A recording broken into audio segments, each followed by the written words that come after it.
जय गुरु जी। जब भी हम गुरु जी के यहाँ जाते थे तो काफी सारी जो पूरे दिन भर की जैसे बातें होती थी, कभी कुछ आर्ग्यूमेंट्स हैं, कभी कुछ है, कभी कुछ है। ऐसे करते हुए हम हमेशा जाते थे। And you would not believe कि जब हम वापस आते थे, एक अलग ही तरह का सुकून होता था। और हम इतने चहकते हुए, चाहे वो रात के 12 बज रहे हैं, चाहे 2 बज रहे हैं, चाहे 3 बज रहे हैं, हम एकदम बिल्कुल फ्रेश और एकदम हंसते मुस्कुराते घर वापस आते थे। एक अलग ही मूड अपलिफ्टमेंट होता था गुरु जी के पास जाके। तो ऐसे ही एक किसी दिन में मुझे ध्यान आता है कि हमें जाते हुए तब तक हो गया था काफी टाइम। और गुरु जी वहां पर इतना प्रसाद देते थे, जैसे हम लोग यूं लेते थे ऐसे करके हाथों में, और गुरु जी अपने एक हाथ से देते थे।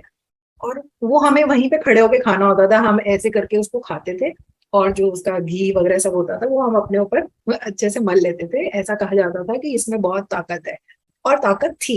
बहुत लोगों के हमने बड़े तरह के बीमारियों को जाते देखा, खाली इसी प्रसाद को ही खाकर। तो जो मैं एक इंटरेस्टिंग बात बताती हूँ कि जब थोड़ा ऐसा लंबा समय हो गया जाते जाते, तो एक दिन मैंने इनको बोला कि इतना घी वाला प्रसाद होता है, और गुरुजी ने हमें खाते हुए इतना लंबा टाइम हो गया है, और एट अ टाइम हमें इतना खाना होता है। आज ना मेरा बिल्कुल भी मन नहीं कर रहा वो खाने का। मैंने ऐसे इनको बोला कि आज मेरा ना पता नहीं, हलवा खाने का बिल्कुल मन नहीं है। बहुत सारा गुरुजी दे देते हैं। कुछ बढ़िया सा भी कभी कभी चेंज भी होना चाहिए, ऐसा मैंने कहा। और जैसे ही हम एम्पायर स्टेट के मंदिर में घुसे, तो एकदम बिल्कुल डिफरेंट फ्रेग्रेंस आ रही। और जैसे ही अंदर घुसे और मैंने राइट साइड में देखा, तो परात में पूरा समोसों का अंबार लगा हुआ था।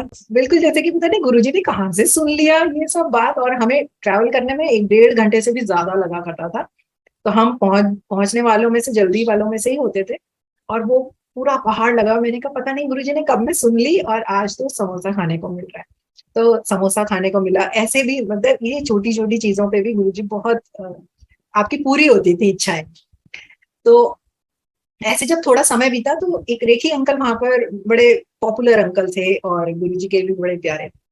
तो वो मुझे बहुत प्यार करते थे, और अक्सर आके मुझसे पूछते, Poonam aunty any good news. तो मैं हर बार थोड़ा सा मायूस होके कि नहीं अंकल, अभी कुछ भी नहीं।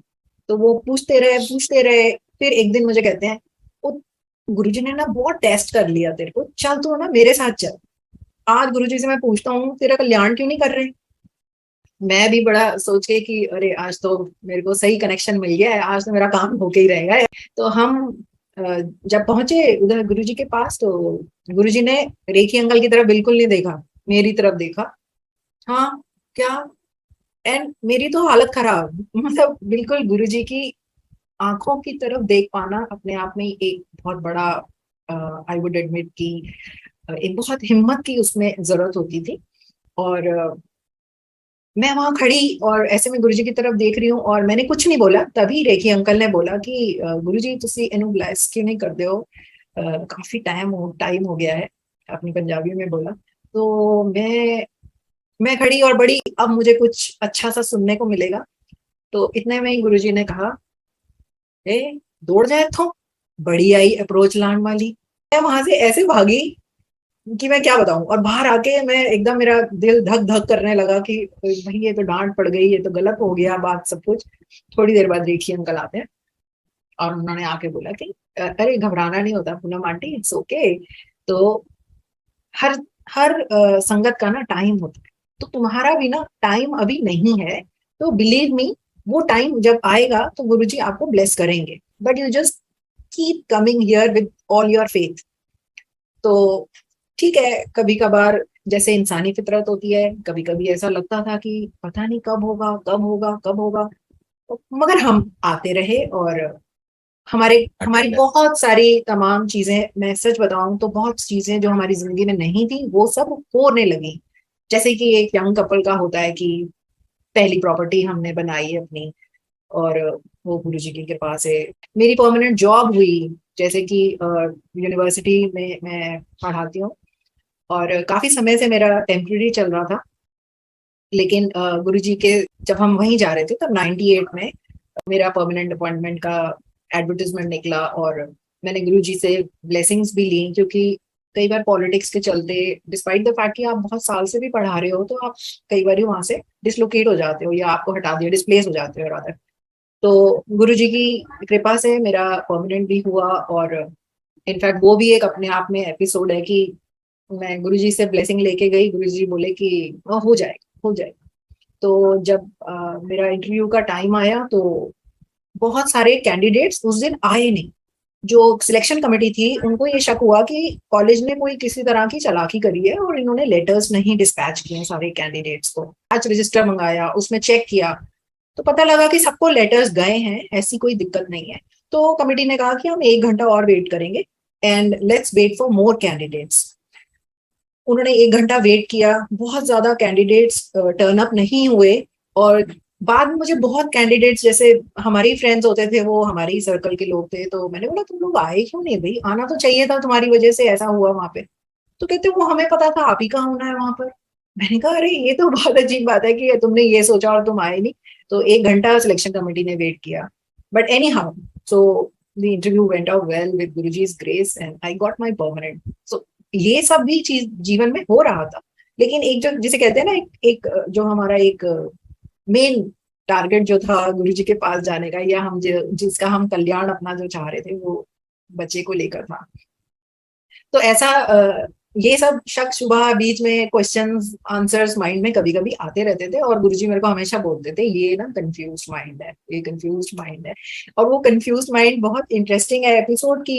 1-2 बार जब मैं पहुंची तो उन्होंने बोला गुरुजी ने एक तो यही कि मेरे को हर बार बोलते थे तेरा नाम क्या है। तो मैं 2 साल तक मैं सोचने लगी मेरा नाम क्यों नहीं गुरुजी को याद होता, सबके तो नाम याद है, मेरा क्यों नहीं याद होता।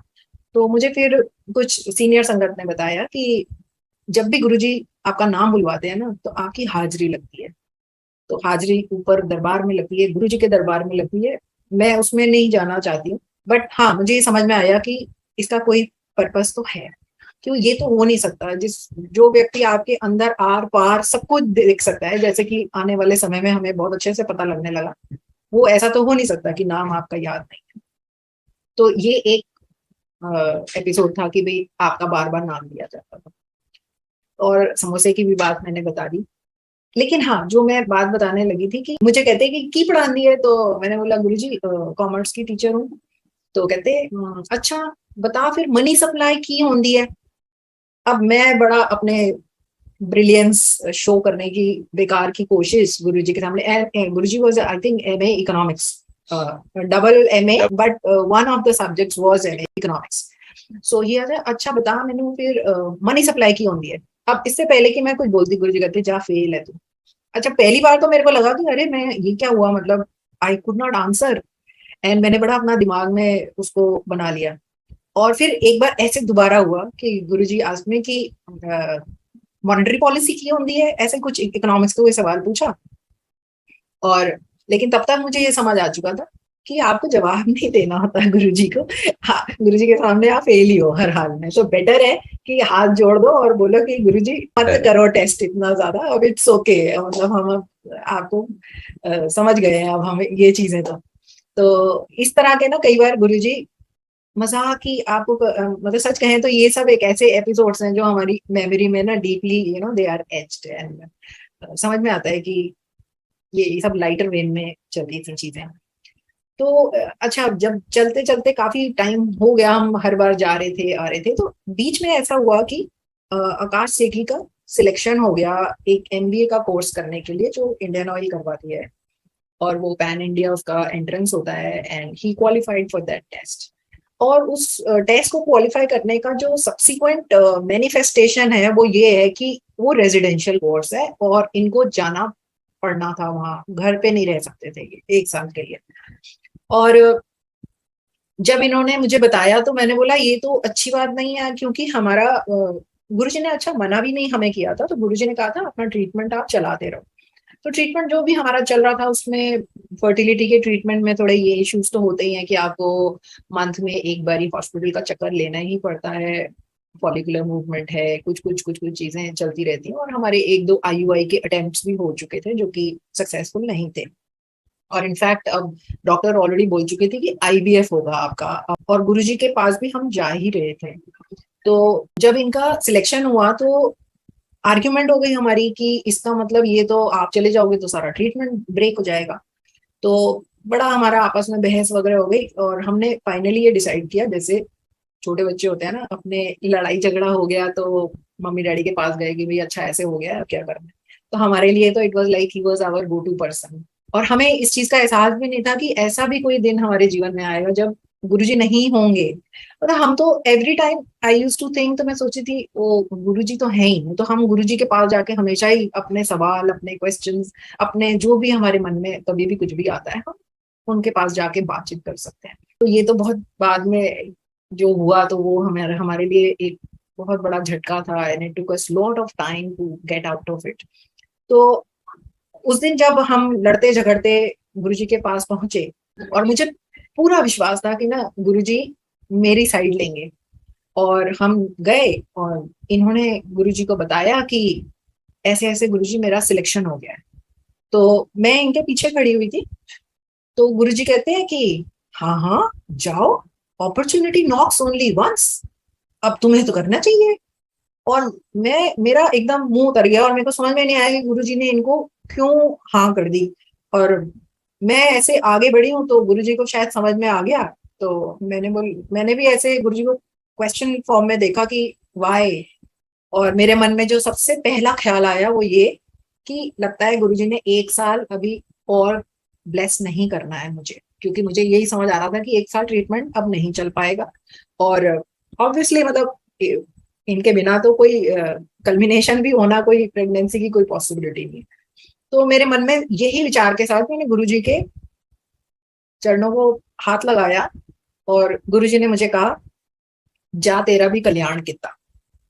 मुझे समझ नहीं आया इसमें मेरा क्या कल्याण हो गया कि भाई अब ये तो चले जा रहे हैं तो मेरा क्या कल्याण हो गया। पर वो चीज मुझे 15 दिन में समझ में आ गई। तो आई टेस्टेड पॉजिटिव। आप सोच सकते हैं कि वो मेरा 10th ईयर ऑफ मैरिज था, और एक चाइल्डलेस कपल के तौर पे I think anyone who's gone through that experience, हमारे लिए तो सबसे बड़ी बात ये हो गई कि हम कैसे ये खबर हम गुरुजी तक पहुंचाएं। और हम जब भी ये जैसे ही ये पहली बार हमें मौका लगा, ये वापस आए अपने एमबीए के कोर्स पे, फिर ये चले गए थे, फिर ये वापस आए वीकेंड में, तो हम भागे गुरुजी के पास बताने के लिए। और संगत जी, आप it's a little difficult to believe. Nobody knows it, right? Nobody except my immediate family, my parents and his parents. That's all. हमने किसी को शेयर भी नहीं कर रखी वो बात। हम जाते हैं वहां पर, और जैसे ही मैं मुड़ के, हम लोग गुरुजी को मथा हमने टेका, and I thought I was super excited, और मैंने सोचा मैं गुरुजी को बताऊंगी। गुरुजी कहते हैं मैनू सब पता है, बहुत धीरे से गुरुजी ने बोला, मैनू सब पता है, हल्ले किसी ने नहीं दसना। And I was zapped, I said मतलब गुरुजी को कैसे पता लग गया। तो कई बार मेरा ऐसा, मैं बोलती भी हूँ कि मेरा कई बार ऐसा दिल करता है कि वो उस समय में हम वापस जाएं। हमने कई सारी चीजों को गुरुजी के साथ जो हमारी जर्नी थी, हमने उसको उतना शायद इंजॉय या कहें कि वैल्यू या समझा नहीं जितना हमें अब समझ में आता है। ये सुनने के बाद फिर हमने वो चीज किसी के साथ शेयर नहीं करी। और मेरे साथ संगत जी बहुत सारे कपल्स थे जो सेम पर्पस से गुरुजी के पास थे, और मेरे ही साथ बहुत सारे कपल्स को गुरुजी ने उस टाइम पे ब्लेस किया। और अराउंड 6 मंथ जब मैंने प्रेगनेंसी मेरी चल चुकी थी, तो 6 मंथ में गुरुजी ने एक दिन ऐसा बड़ा अच्छा वहां पर शाम के टाइम पे बहुत संगत थी। गुरुजी ने मुझे बोला कि पूनम आंटी आज तुम अपना सत्संग करो। And that was the very first day when I stood up and with Guruji's आज्ञा आई नरेटेड माय सत्संग। उस दिन हमने बहुत लोगों के सत्संग सुने। एंड ऐसे कोई कोई दिन होता था कई महीनों में जाके कि जब गुरुजी आज्ञा देते थे कि आज हम सत्संग करेंगे। एंड वैसे छोटे छोटे ग्रुप्स में सत्संग होते रहते थे, जैसे गुरुजी बोल देते थे जहां बैठे हो ना उधर ही मुड़ जाओ और सत्संग कर लो। तो वो छोटे छोटे सत्संग तो चलते रहते थे, लेकिन ये जो एक जैसे मेगा सत्संग आई वुड से, तो वो ऐसे कोई कोई दिन ही होता था। और बहुत मौज होती थी जब गुरुजी की, तो ऐसे ऐसे डांसर्स होते थे, सिंगर्स होते थे, और अभी भी हैं, हमारी वो सब संगत में ही हैं। तो वो सब लोग उस दिन गाते थे, डांस के प्रोग्राम्स होते थे और बहुत अच्छा लगता था। तो ऐसे ही एक दिन मैंने तब अपना सत्संग किया था। और उसके बाद मेरा बेटा हुआ, नॉर्मल डिलीवरी थी। और जैसे कि जब भी वो 40 डेज उसके समय पूरा हुआ तो हम अपना उसको लेकर हमने सोचा आज हम गुरु जी के चरणों में इसको लेके जाते हैं, मत्था टिका कर आते हैं। तो जैसे ही मैं हम लेकर पहुंचे, आकाश अंकल और मैं, और हमने उसका नाम पौरुष है, हमने उसको गुरु जी के चरणों में ऐसे लिटाया ही था। तो गुरु जी मेरे को कहते हैं, पूनम आंटी एक मुंडा और ले ले। अब मेरे लिए तो समझ नहीं आया कि मैं अच्छा, मेरी जो छोटी सोच अपना, बहुत सारी चीजें मैंने उसी मोमेंट में सोच ली कि नहीं, अभी तो बहुत सारे लोग हैं जिनको बच्चे चाहिए और गुरुजी ने मुझे एक बच्चा तो दे दिया है, तो मेरे लिए तो ये बहुत बड़ी बात है। मैं एक बच्चे के साथ भी संतुष्ट हूँ। और जो सबसे ज्यादा मेरे दिमाग में ये आया कि दूसरे एक मुंडा जो होर ले ले कह रहे हैं गुरुजी, तो उसके लिए तो मुझे फिर वैसे ही हॉस्पिटल जाना पड़ेगा, वही सब चक्कर काटने पड़ेंगे। नहीं नहीं, अब इसको, इस बच्चे को तो छोड़ के मैं जा नहीं पाऊंगी दोबारा। तो मैंने नहा करी ना करी, मत्था टेका और हम वापस। और उसके बाद ये होने लगा कि जितनी बार हम जाएं, गुरुजी एक ही बात बोले, पूनम आंटी एक मुंडा होर ले ले, फिर ना कहीं, एक मुंडा होर ले ले। मैंने तो सच बोलूं तो हाँ करी ही नहीं। और उसके, लेकिन ऐसा दिन आ गया जब मैंने हाँ करी। तो सेठी अंकल का एक ट्रांसफर हो गया कलकत्ता के किसी राजबंद करके, दुर्गापुर के पास। तो सेठी अंकल का, लेकिन हमने बहुत ट्राई भी किया अपने लेवल पे कि हम ये ट्रांसफर किसी तरह से रोक पाए या चेंज कर पाए या कुछ भी इस तरह का कर पाए। लेकिन इंसिडेंटली वो हुआ नहीं, and he will go and assess the new location. ये सब हो गया हमारा तय। और हमने सोचा, इन्होंने भी सोचा कि हम जाके माथा टेक आते हैं। और चूंकि मेरी जॉब तो परमानेंट जॉब दिल्ली यूनिवर्सिटी की, it is not a transferable job, तो ये तो तय था कि मुझे दिल्ली में ही रहना पड़ेगा बच्चे के साथ। तो हम गए मत्था टेकने के लिए। और जब मत्था टेका, इन्होंने बोला कि इस तरह से गुरुजी मेरी वहां की पोस्टिंग आई है। तो पहले तो गुरुजी ने कहा कि जा, आज मच्छी खाओ जाके। तो इन्होंने बोला कि गुरुजी मैं तो नॉनवेज खाता नहीं हूँ। तो बोले कि अच्छा। तो फिर इतने में मैं पीछे खड़ी हुई थी। तो मैंने बोला कि गुरुजी, आप आप तो कहते हो ना कि मुंडा और ले ले, तो अब आप, ये मुंडा कैसे होगा, अगर ये चले जाएंगे तो मुंडा कैसे होगा, मतलब। तो गुरुजी ने ऐसा, तब तक ये मुड़ के जा चुके थे। और इतने में गुरुजी ने इनको आवाज लगाई, ओ इतने आई, टेक्निकल प्रॉब्लम हो गई है। तो मुझे कहते हैं, इनको और मुझे दोनों को ही कहते हैं कि तेनो एक मुंडा होर दिता, तेरा कल्याण किता। और इनको कहते हैं कि तेरी पोस्टिंग कैंसिल। अब हमको, हम अपना सुन लिया हमने। अब पोस्टिंग कैंसिल का तो मुझे समझ ही नहीं आया। मैंने कहा पोस्टिंग तो कैंसिल हो ही नहीं सकती है इनकी। फिर हम घर की तरफ वापस उस दिन आ गए जब, तो नेक्स्ट डे मॉर्निंग में उन्होंने कहा कि सेठी साहब, आपको अभी वहीं पे कंटिन्यू करना है जहां आप दिल्ली में पोस्टिंग कंटिन्यू कर रहे हो। और अभी फॉर सम रीजन तो आप अभी दिल्ली में ही कंटिन्यू करो। एंड मतलब आप सोचो कि ये क्या मिरेकल है। मतलब क्या गुरुजी अब उधर ऑफिस की फाइल्स को भी चेंज कर लेते हैं। सो ऐसा भी चीजें हमारे जीवन में हुई हैं। और जब हमने ये हो गया कि इनकी पोस्टिंग कैंसिल हो गई, और जैसा कि गुरुजी ने उसके साथ एक और कंडीशन दी थी कि जा तेनो मुंडा देता। तो much to your amazement and to my amazement, without any treatment, nothing, I conceived again. अब वो दोनों हिंदू कॉलेज से, एक ने ग्रेजुएशन कर ली है और एक छोटा वाला बेटा भी अब 3rd ईयर में आ गया है।